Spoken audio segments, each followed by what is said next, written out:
Japánban nagyon könnyű csak a felszínt látni. Mi szerettük volna ezt a csodás országot egy picit mélyebben megismerni. Jártunk Kobéban, megkóstoltuk a világhírű Kobe marhát, Hiroshimában végig sétáltunk, ahol egy frusztráló érzés kerített minket hatalmába. Majd körbejártuk a Fujit, és eljutottunk egy erdőbe, ahol már sokan eltűntek. Ez Japánnak az egyik legmisztikusabb helye, és sokan úgy emlegetik, hogy az öngyilkosok erdeje. Ha érdekel, akkor tarts velünk ebben a videóban. Megérkeztünk ide Kobénak a belvárosába. Nyilván itt a városban rengeteg hely van, ahol meg lehet kóstolni a tradicionális japán Kobe marhát, de most egy különleges helyre fogunk itt igyekezni a városon belül. Gyertek, nézzük meg együtt, hogy mi is vár ránk. És van egy csomó ilyen sikátor, ami így rögtön most itt nekem feltűnt, és ide ki vannak téve a cipők, itt végig lehet sétálni, vannak ruhák. Sétáljunk? Akkor sétáljunk. Gyertek, nézzük meg! Tök fura. Állítólag eredetiek a cipők.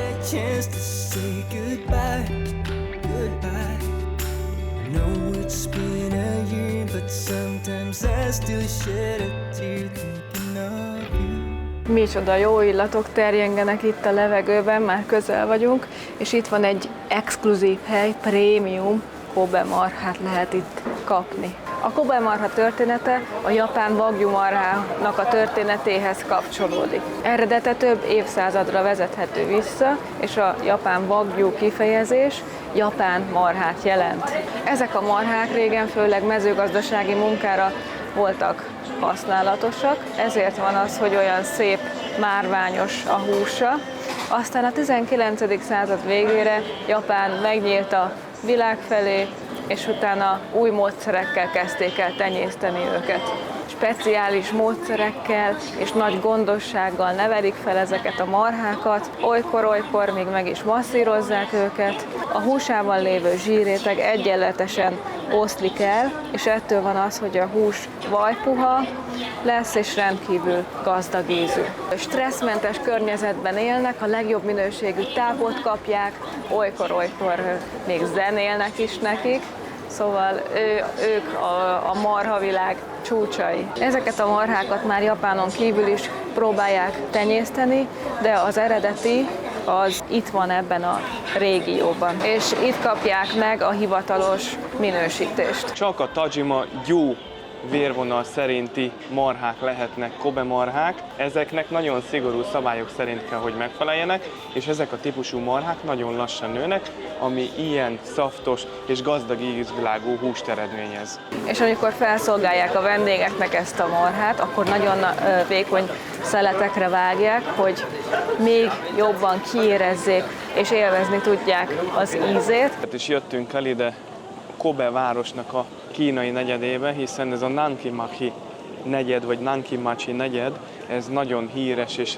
ez az egyik legrégebbi kínai negyed itt Japánban, hiszen amikor a 19. században Japán megnyitotta a kapuit, akkor rengeteg kínai kereskedő jött ide el, és itt telepedtek le, itt tetszett nekik meg a legjobban, és olvastuk több helyen, hogy itt nagyon jó Kobe nyársot, vagy Kobe marhát lehet enni. Úgyhogy reméljük, hogy szerencsével járunk, és találunk nekünk megfelelő árust. Ennél az árusnál például még krokettet is lehet vásárolni. Ennél a helynél fogjuk kipróbálni. Először most a Kobe marhát.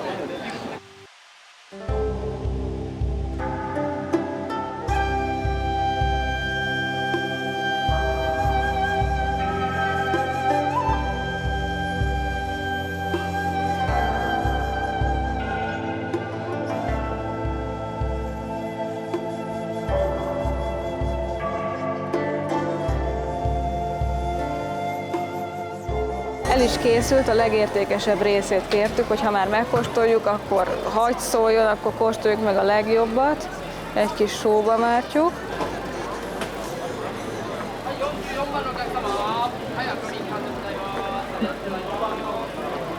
Nagyon finom. Azt éreztem először, hogy vajpuha, a steak, szinte szétolvad a számban,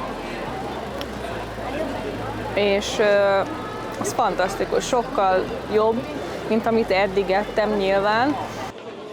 Elképesztően szaptos ez a húsi. Egy picit ilyen Picit édeskés a hús, ilyen édeskés jegyek vannak benne. Nagyon finom, nagyon szaftos. Úristen, eszek még egyet. De csak lassan. Mert én is szeretnék még enni.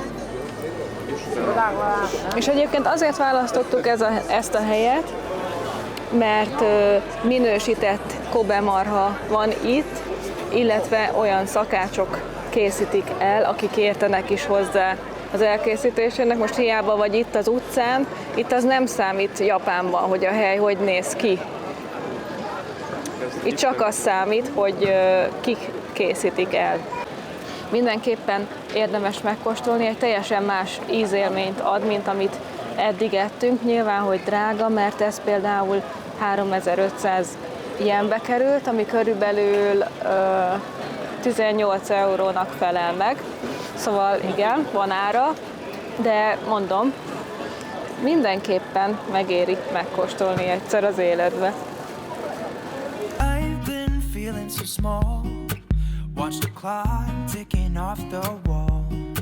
But tonight I'm letting it go. Spend my coin for sure. I'm gonna be myself, or I could be someone else. No one's stopping me now. I'm gonna skip my breaks. I'm gonna make mistakes. I just wanna feel alive.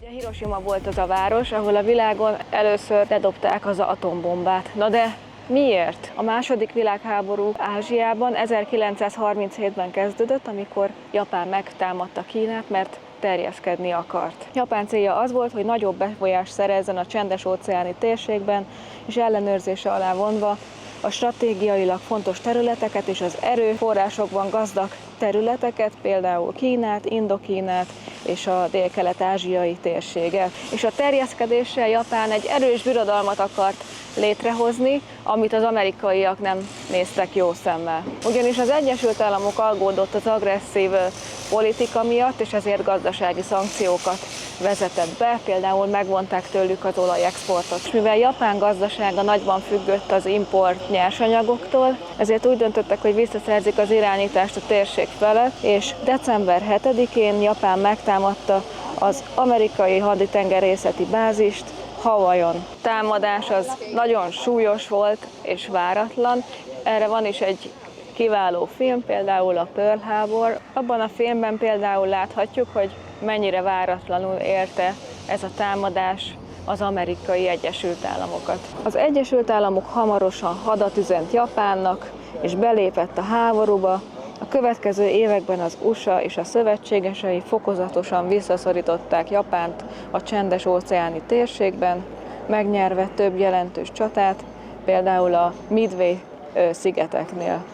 És ahogy Japán ellenállása egyre csökkent, az Egyesült Államok döntő csapást akart mérni, hogy gyorsan véget vehessen a háborúnak és elkerülje a várható nagy emberveszteséggel járó inváziót a japán szárazföldi területeken, és így került sor az atombomba bevetésére. Augusztus 6-án tehát az Egyesült Államok ledobta Hiroshimára az első atombombát, és azonnal több tízezer ember veszítette életét, és hatalmas pusztítás végzett itt a városban. 3 nappal később pedig ledobták a második atombombát Nagasaki városára, és ezzel olyan hatalmas pusztítást mértek Japánra, hogy 1945.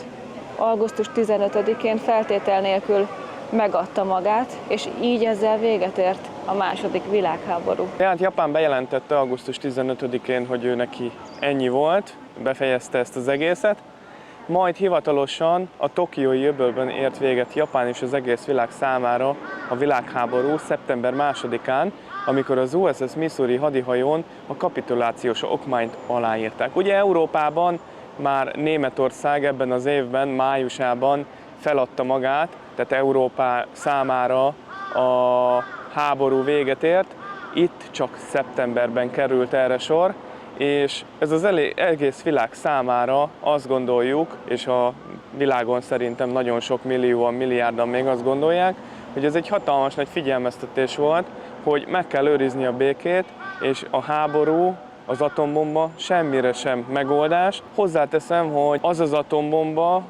a mai fejlett atombombákhoz képest semmi sem volt, tehát biztos vagyok benne, hogy a hadipar azóta nagyon sokat fejlődött, és hatalmas nagy atom, illetve hidrogénbombákat fejlesztettek ki, ami még ennél is hatalmasabb pusztításra képes, és szeretnénk mi is, hogyha béke lenne, hiszen a háború semmire sem megoldás.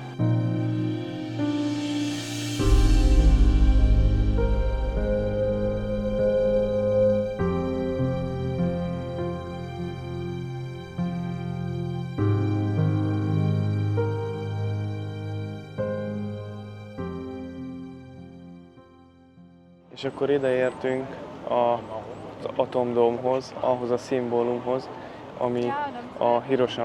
ami a hiroshimai atombombázásnak az egyik szimbóluma, és nem mellesleg UNESCO világörökség része is ez az atomdóm, amit hát egy cseh tervező, Jan Letzel tervezett, és 1915-ben készült el, ami eredetileg egy kereskedelmi és hadipari csarnok volt, és ez tulajdonképpen annak a szimbóluma, hogy a háború tényleg semmire sem megoldás.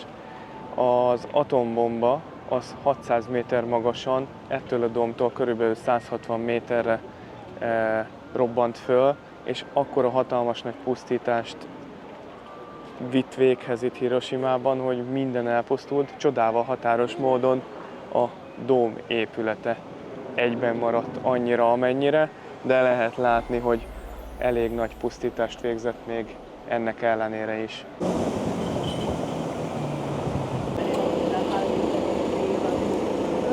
A folyónak a másik oldalán pedig van egy nagy emlékpark. Ez például itt mögöttem a béke lángja, ami békét szimbolizálja. Rengeteg iskolás csoport és turista látogat el ide, hogy megemlékezzen az áldozatokról, és bejárja a parkot. A pusztítás mértéke mára csak a dómon látszik, ugyanis a város él, virágzik, felújítottak mindent, és a többiből már nem látszik semmi. Ez itt a gyermekek békeemlékműve. Sadako története az, hogy több ezer papírdarút hajtogatott a békéért és az egészségért, a világszerte ismert béke szimbólumává vált, és a látogatók rendszeresen papírdarukat hoznak ide, hogy megemlékezzenek. Amikor ledobták az atombombát, 2 éves volt, sértetlennek tűnt családjával együtt, majd később, 12 éves korában a robbanás következményei miatt, mert maradandó sugárzás szenvedett, leukémiában meghalt. A leukémia gyakori betegség volt a bombázás túlélői között a sugárzás miatt, szóval nem ő volt ez egyetlen. A kórházi kezelés alatt Sadako megismerkedett egy japán legendával, miszerint, hogyha valaki 1000 papírdarút hajtogat, teljesülhet a kívánsága, így bízott abban, hogy meggyógyulhat, és hogy béke lehet a világon. Tehát ezért kezdett el papírdarvakat hajtogatni. Ez itt pedig a béke harangja. Az előbb egy iskolás fiú nagyon-nagyon megkongatta, szerintem még ő is csodálkozott, mert nem tudta már, hogy honnan jön a hang konkrétan, beleszédült, olyan hangos volt. De ez a hang is a világ számára egy figyelmeztetés, hogy békére van szükség, és aki megkongatja, azutána mondhat egy imát a békéért. Mögöttem van a hiroshimai kastély, ami a 16. században épült, az Edo korszakban. Ez is, mint sok minden más, az atombomba ledobása után megsemmisült teljesen, azonban 1958-ban megnyitották újra kapuit, mert teljesen újjáépítették. Bemutatja Hiroshima régiójának és a szamuráj korszaknak is a történetét. Milyen szép és különleges virágok vannak ide kiállítva. Készítettek belőle egy sárkányt is, bár szerintem a sárkány az kínai, nem? Ismerkedtek? Miért? Csak nézem. Pedig reggel ilyen voltál velem. Rengeteg ponty, illetve hal él itt a vizes árkokban, és a neve is ehhez kapcsolódik, hogy Rijō a karpok városa, vagy valami ilyesmiként emlegetik, és ez erre utal, ezekre a halakra. Hatalmas nagyok egyébként. Ez is egy sintó szentély itt a vár mellett. Háborúban harcoló japán katonáknak állít emléket, őértük is lehet itt imádkozni.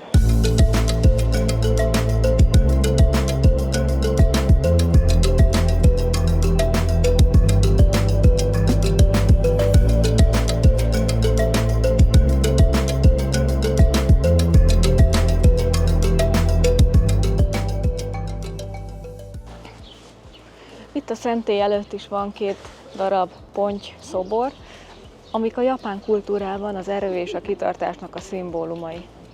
Ugye azért is különleges ez a hiroshimai kastély, mert ugye a 16. században épült, viszont az atombombázáskor ugye a földdel lett egyenlő sajnos. Viszont amikor újjáépítették, akkor régi, kórhű elemeket, fa elemeket is használtak, és ötvözték a modern építőanyagokkal, tehát megőrizték a kor szellemét, de mégis belül egy modern kiállítóteremként működik.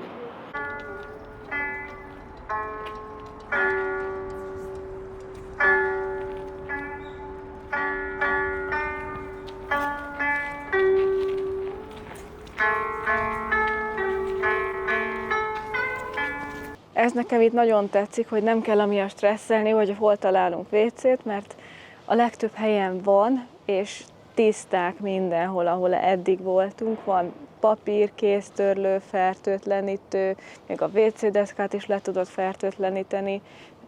Törekszenek a tisztaságra, saját magukat is tisztába tartják. Ha valaki beteg, akkor vesz fel egy ilyen szájmaszkot, meg azt vettük még észre, hogy hordanak maguknál nagyon sokan fertőtlenítő sprét, és többször láttuk, hogy így az utcán csak így befújják magukat, és onnan tudtuk, hogy az, már lehetett érezni ezt az erős alkoholszagot, mert ennyire tisztaságmániásak, és elpusztítják a baktériumokat. Nagyon jó idő van. 25 fok megint. You got something I can never be without, yeah. I'm in your command. És itt ebben a hotelban volt a szállásunk, nagyon közel van a Békepark és az atombombadóm, ugye az a folyónak megegyező lefelé irányba, és a szobánkból még a dómnak a tetejét is lehetett látni. Feeling like home, but should it be like this? Locked up in your dome, you know I fight for you. What do I every time you call my name? What do I you're whipping me into madness. Onomichi városába érkeztünk, egy kicsit vidámabb dolgot szeretnénk nektek megmutatni itt, mert ez egy tipikus japán kisváros. Közel vagyunk a tengerhez, a Takami folyó torkolatánál, és egy pár dolgot szeretnénk megmutatni. Itt Hiroshima prefektúrán belül haladunk Kiotó irányába. Van itt a városban egy túraútvonal, amin hogyha végigmész, akkor 25 templomot tekinthetsz meg. Itt mutatja a térkép is, be vannak jelölve a templomok, és a háttérben már látom is az egyiknek a csúcsát. Ez a szentély Hachiman istenségnek készült, és ez is, mint az összes többi fából van, és előbb majdnem megcsípett minket egy lódarázs, mert ugye itt ilyen hatalmas, nagy darazsakkal találkozhat az ember, és elvileg, hogyha az valakit kétszer megcsíp, akkor abba bele is lehet halni, szóval ez komoly dolog. Szerencsére elment, de ja, jobb félni, mint megijedni. Ezért mondtam, hogy ez a templomok útja, mögöttem a sintó szentély, nektek balra pedig egy buddhista templom, és milyen jól megfér a kettő egymás mellett, ugyanúgy, ahogy a japánoknál is, ugye meséltünk már erről, hogy olykor valaki több vallást is felvesz. I remember the first time I heard your voice holding my hand. How could I? Ez pedig már mögöttem a buddhista templom, és itt is, mint a sintó szentélynél, lehet tisztálkodni, mielőtt ugye hozzájárult az istenséghez. Nagyon régi már ez a templom, körülbelül 1100-ban alapították, és mégis milyen jól megőrizte a formáját. Előbb pedig a semmiből ide szaladtak hozzánk a kiskutyák, onnan a temetőből jöttek, voltak azt hiszem 6-an, és akkor ugattak, csóválták a farkukat, amikor meg megszagolták a kezünket, akkor már minden rendben volt, és visszamentek. Hello! Hello! Hello. Hello!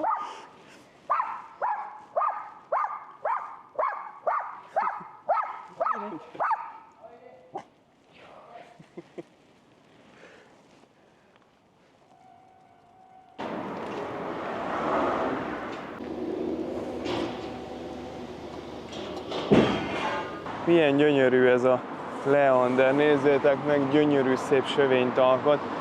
Biztos vagyok benne, hogy amikor hozza a virághajtásokat és virágzik, milyen gyönyörű lehet. És ez pedig itt a következő Sintó szentély. Nézzétek meg, hogy milyen gyönyörű, és ez nem akármilyen Sintó szentély, mert egy ilyen lifttel lehet oda felmenni a hegynek a tetejére, hogy ott is imádkozhassál.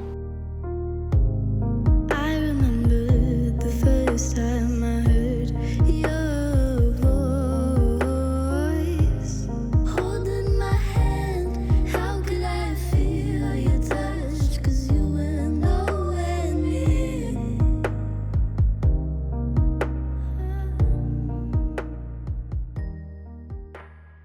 És ugye több helyen már ezt láttátok, és én is bekongattam még ott Kiotóban, hogy van egy ilyen szalmakötél kihelyezve, és rajta ott fölül egy csengő, és ez a japán kultúrában, a Sintó vallásban ez egy bevett szokás, hogyha valaki szeretne imádkozni, akkor ezt meghúzza, csenget, ezáltal megtisztul, és jelzi a kamik, azaz az istenségek felé, hogy megérkezett, és hogy ő imádkozni szeretne. Ez pedig itt a macskáknak az útja, különösen kedvelt a macskakedvelők körében, különféle figurákat helyeztek ki, és rengeteg macska van itt. I know I'm impatient, but baby, give me a chance. We'll do whatever you say.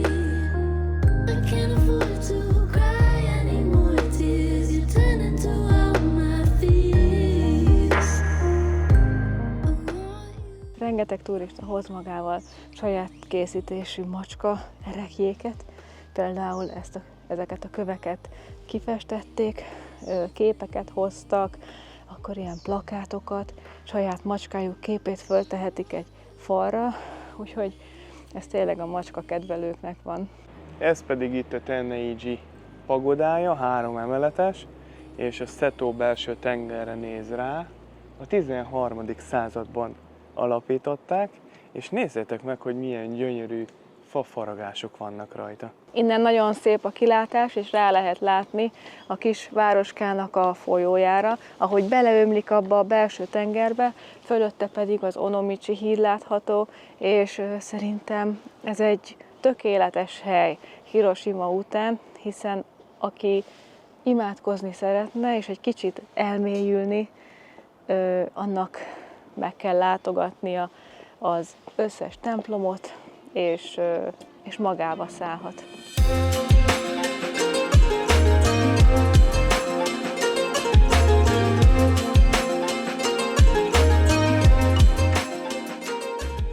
Itt jönnek fel azok, akik gyalogolnak, és ott vannak azok, akik a felvonóval jöttek. Ez egy jó hosszú lépcsősoron kellett feljönni jó meredekre.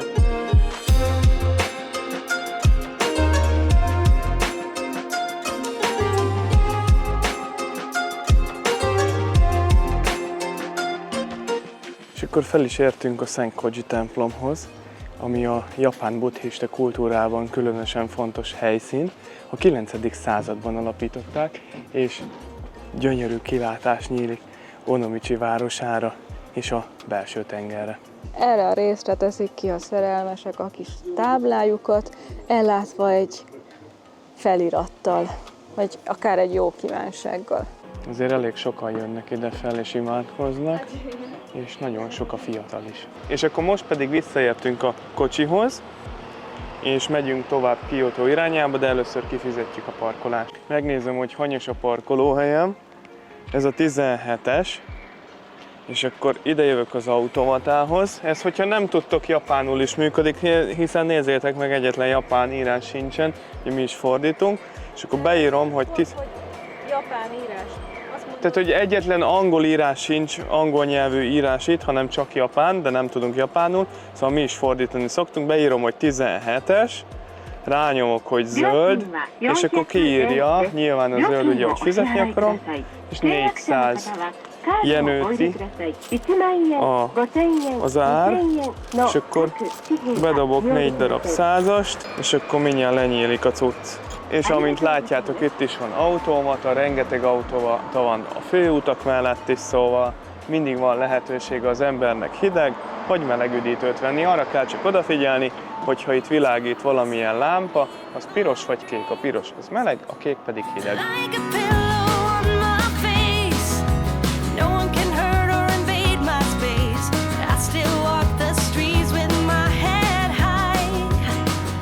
And though I wonder És eljöttünk egy újabb várhoz. Nézzétek meg, hogy milyen csodálatos ez a vár. Ez jóval kisebb, mint a Himeji, de hasonlóan néz ki, ennek is ilyen kecses, fehér, díszes falai vannak, ugye ezt a Merci tegnapi videóban elmondta, hogy a tisztaságnak és a kecsességnek a jelképe. Most jelenleg Fukuyama városában vagyunk, és a fukuyamai várat látjátok itt a háttérben, ami a 16. században épült, 1611-ben, az Edo korszakban, de sajnos a második világháborúban szinte porig rombolták, és 1966-ra sikerült újra felépíteni a régi kor szellemének, és azóta múzeumként működik. Itt is ki van állítva sok virág, hiszen krizantém kiállítás van, és nézzétek, így néz neki ez a vár, hogyha tele lenne a párkánya krizantémmal. Azért ez is olyan csodálatos, hogy megyünk így kocsival Kyoto irányába, és ilyen gyöngyszemekre bukkanunk, és nézzétek meg, hogy milyen gyönyörű a naplemente, és hogyha megnézitek jobban, az ott egy számunkra ismerős templomcsúcs, 2 tornya van neki. A mai tervünk az az, hogy autóval körbe menjünk a Fuji körül, és a legszebb helyszíneken megálljunk. Az első helyszínünk most itt a Shiraito vízesés, ami a legszebb vízesés itt a Fujinak a lábánál. Nézzük meg élőben. Itt vagyunk a vízesésnél, és gyönyörű ez a helyszín, festői. Ott van lent, fölötte pedig kimagasodik a Fuji hegység.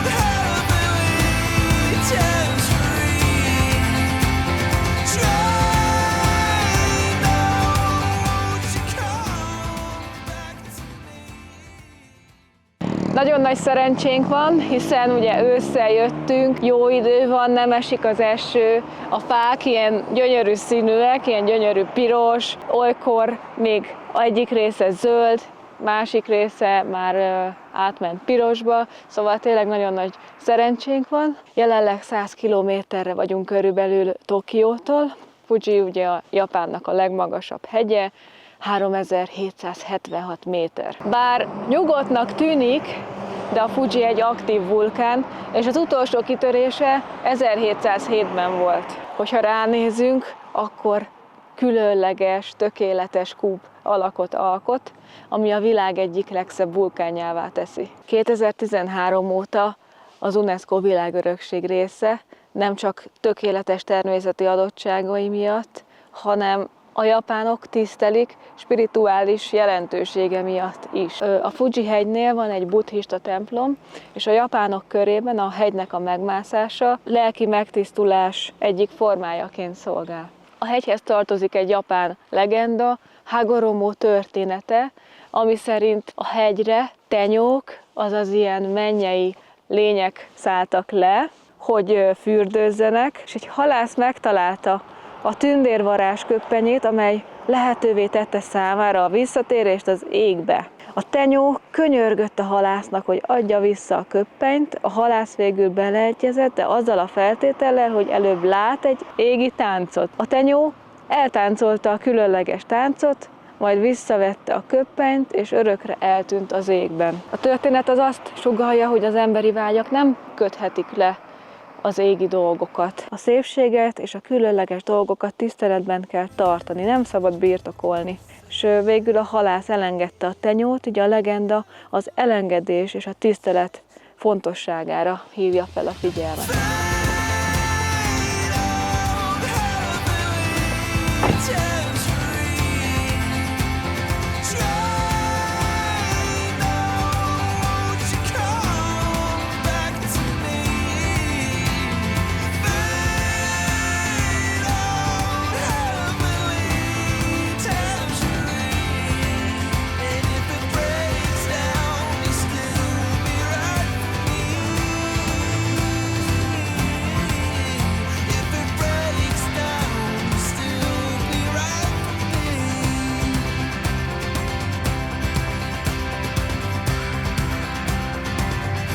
És akkor ide értünk az 5 tó vidékére, amik a Fuji körül helyezkednek el, és roppant népszerű kirándulóhelyek. Nézzétek meg, hogy milyen gyönyörű látvány tárul elénk, a tó, a hegy, és ott hátul éppen a felhő mögül most bújt ki a Fujinak a teteje. Az 5 tónak a neve Kawaguchi, Yamanaka, Saiko, Soji és Motoki.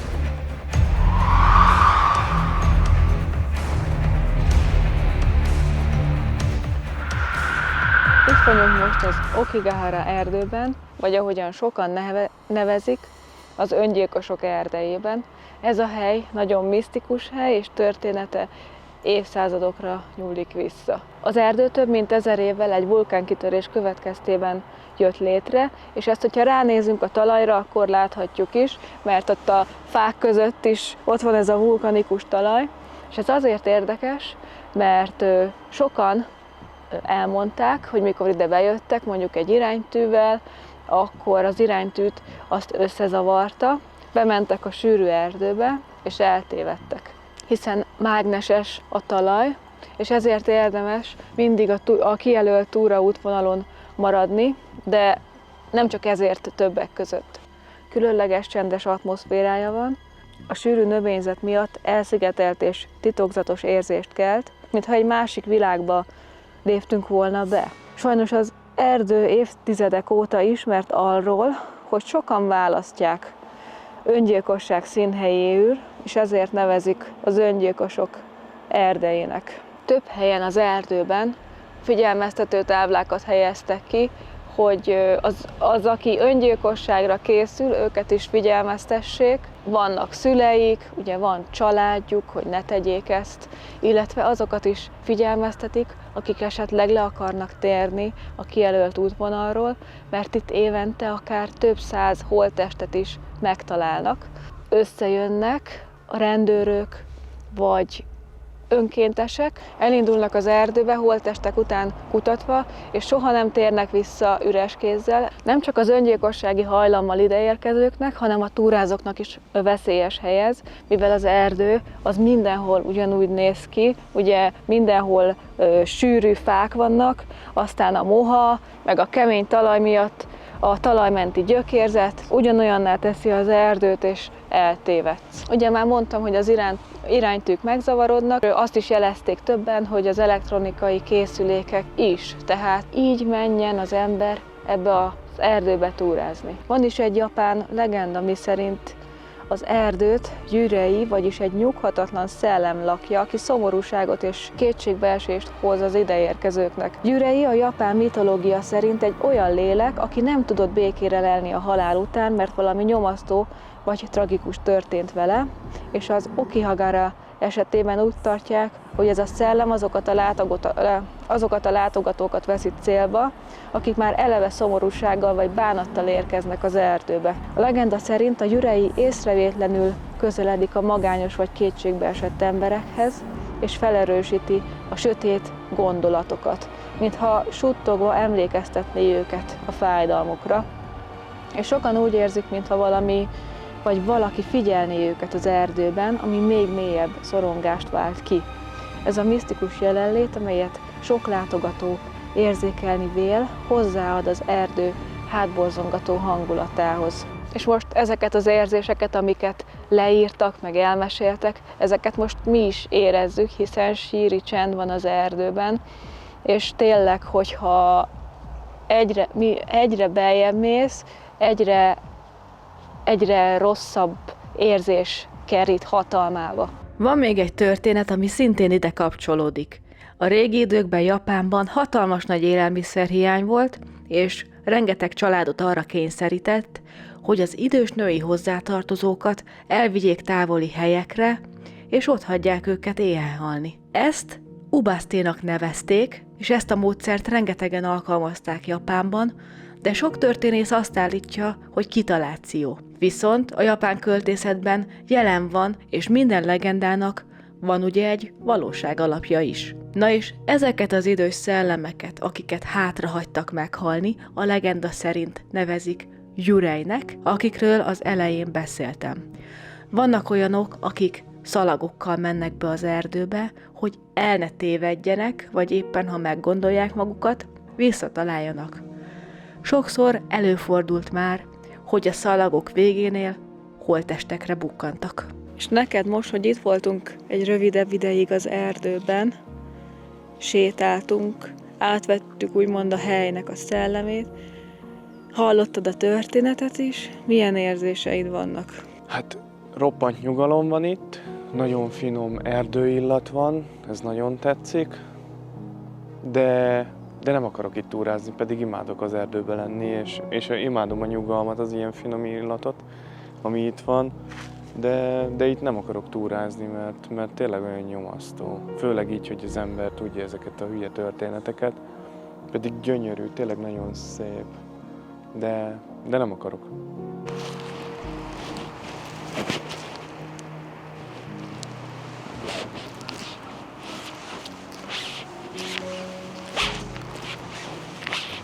I wish I had the guts to start a conversation with someone.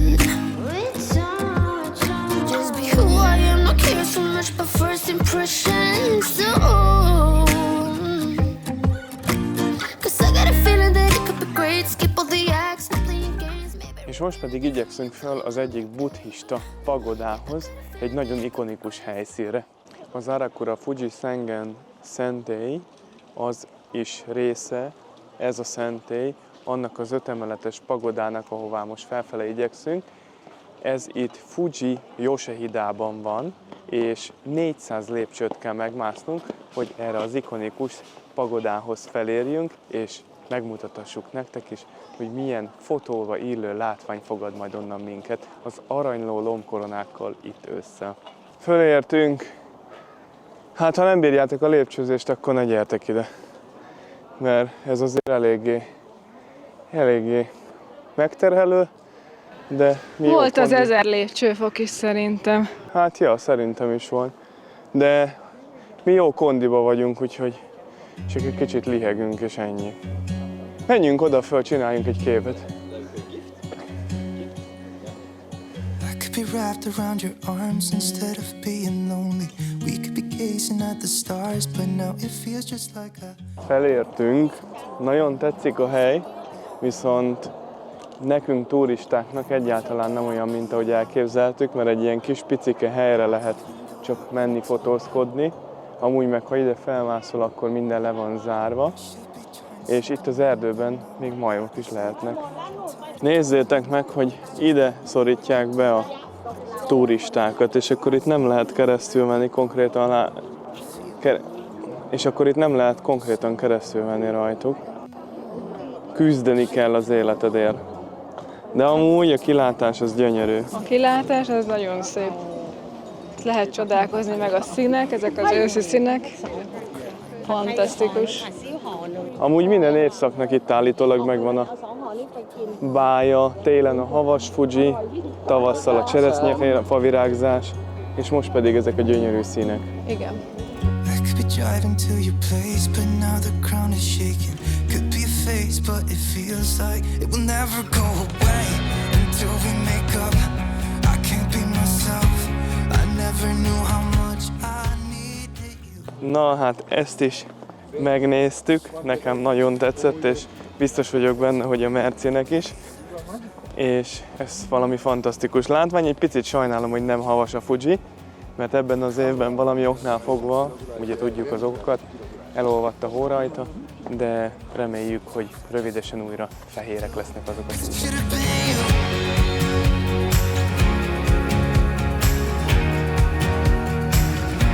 That should've been you. Nagyon elment az idő, és most itt vagyunk a fizetőkapunál, a Fuji Subaru Line-nál, hiszen az 5-ös táborig fel lehet menni autóval, és attól függően, hogy meddig akarsz felmenni, vannak különböző összegek, illetve hogy mekkora autóval vagy, vannak különböző összegek kiírva. Mi még egyelőre nem tudtuk értelmezni, de 3 vagy 4 ezer jentől indulnak az összegek, úgyhogy mi ezt most kihagyjuk, mivel mire fölérnénk, addigra besötétedne, és egy kidobott pénz lenne ez az egész. Szóval az a lényeg, hogy 2300 méteren van ez az 5-ös tábor körülbelül, és onnan lehet indulni felfele a hegyet, a vulkánt megmászni, de mivel mi most ide nem megyünk fel, mert már látjátok, hogy lement a nap és elég hűvös is van, most megyünk vissza, és megmutatunk nektek egy japán autentikus kis falut. Every time I'm feeling down, you can make it go away. Your light is shining bright on me. És most pedig megérkeztünk még besötétedés előtt Oshino falujába. Ez pedig itt a kezemben a japán juharfának a levele, nagyon szép, jellegzetes, és ősszel több színben pompázik a vörösnek rengeteg árnyalatában. És itt ebben az üzletben pedig japán selyemsálakat lehet venni. Nézzük meg!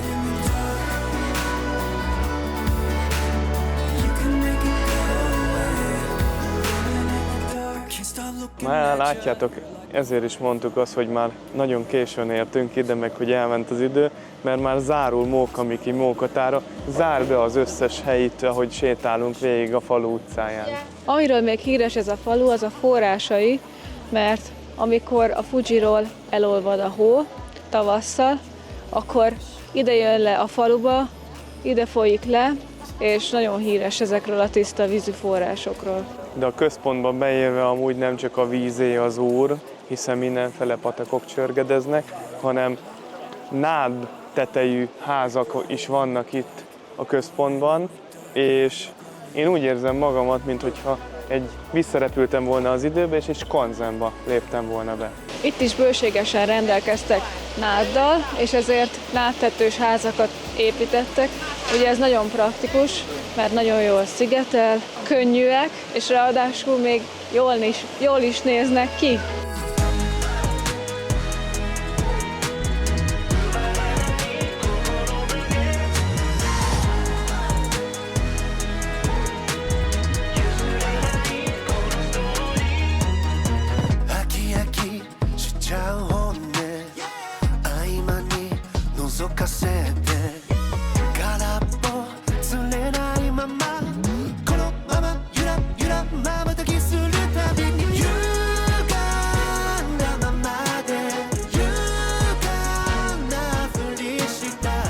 Most egy Honchó nevű utcában vagyunk, és gondoltuk, mielőtt tovább megyünk innen, készítünk pár felvételt, mert látjátok, hogy rá lehet látni a Fujira. És olyan szerencsénk van, hogy amióta itt vagyunk, azóta tisztán láttuk már a hegyet. Mert a legtöbben ugye panaszkodnak, hogy esett az eső, vagy hogy teljesen eltakarta eltakarta a csúcsát a felhő, de nekünk szerencsére nem. You don't wait for me, 'cause I keep breathing fire.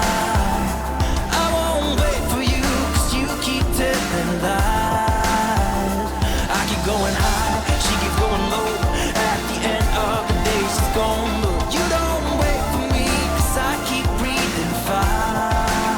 And you keep telling lies.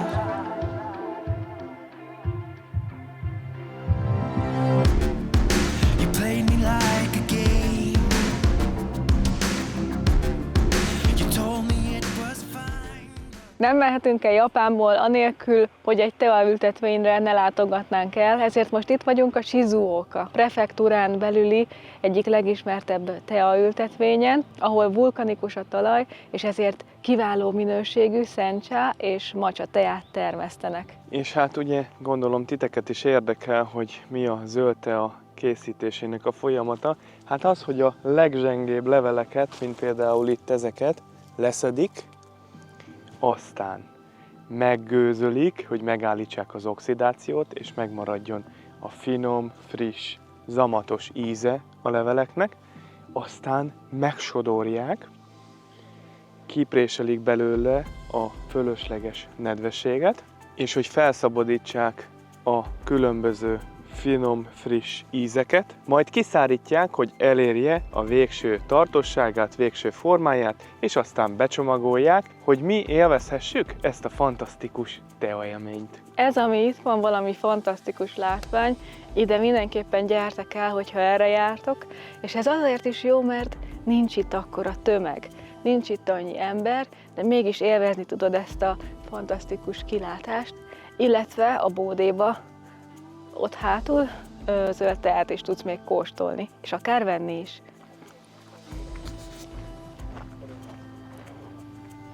Kóstoljuk meg együtt, mi kóstolunk és elmondjuk nektek. Ha ti is itt jártok, majd ti is kóstoltok. És ti mondjátok el nekünk. Kaptunk egy kis papírpohárba egy kis kóstolót ebből a teából, amit itt szednek le.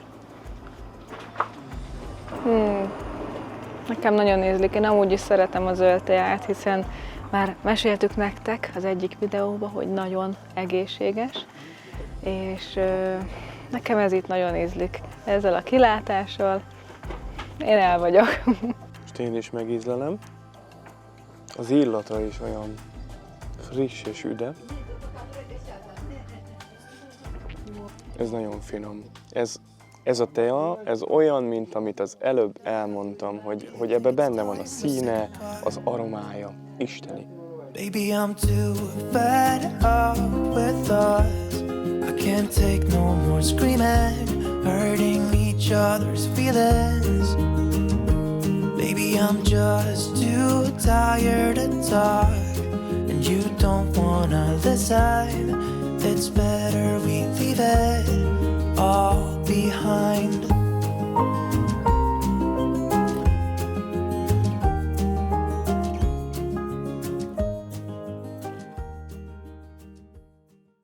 És most szeretnénk feljutni egy vulkanikus helyre. Itt egy kénes forrásba megfőzik a tojásokat, amitől a héja fekete színűvé válik, és hogyha te ebből a tojásból eszel, a legenda szerint 7 évvel tovább fogsz élni. És ezek a hőforrások a Föld vulkáni aktivitásából erednek, és van sokszor olyan, hogy korlátozásokat vezetnek be, különösen akkor, hogyha a vulkáni aktivitás megnő. Mert akkor még erősebb lesz itt a kénes gáz kibocsátás. Majdnem, hogy az utolsó pillanatban jöttünk, félreállítottak minket, nyugodtan ki tudunk szállni és körül tudunk nézni. I've been asked to slow down. Fireplace, do you know how? Pass the paper, my desk is out.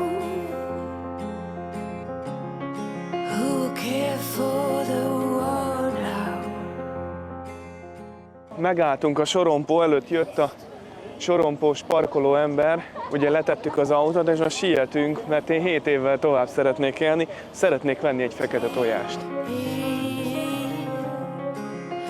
Reach out.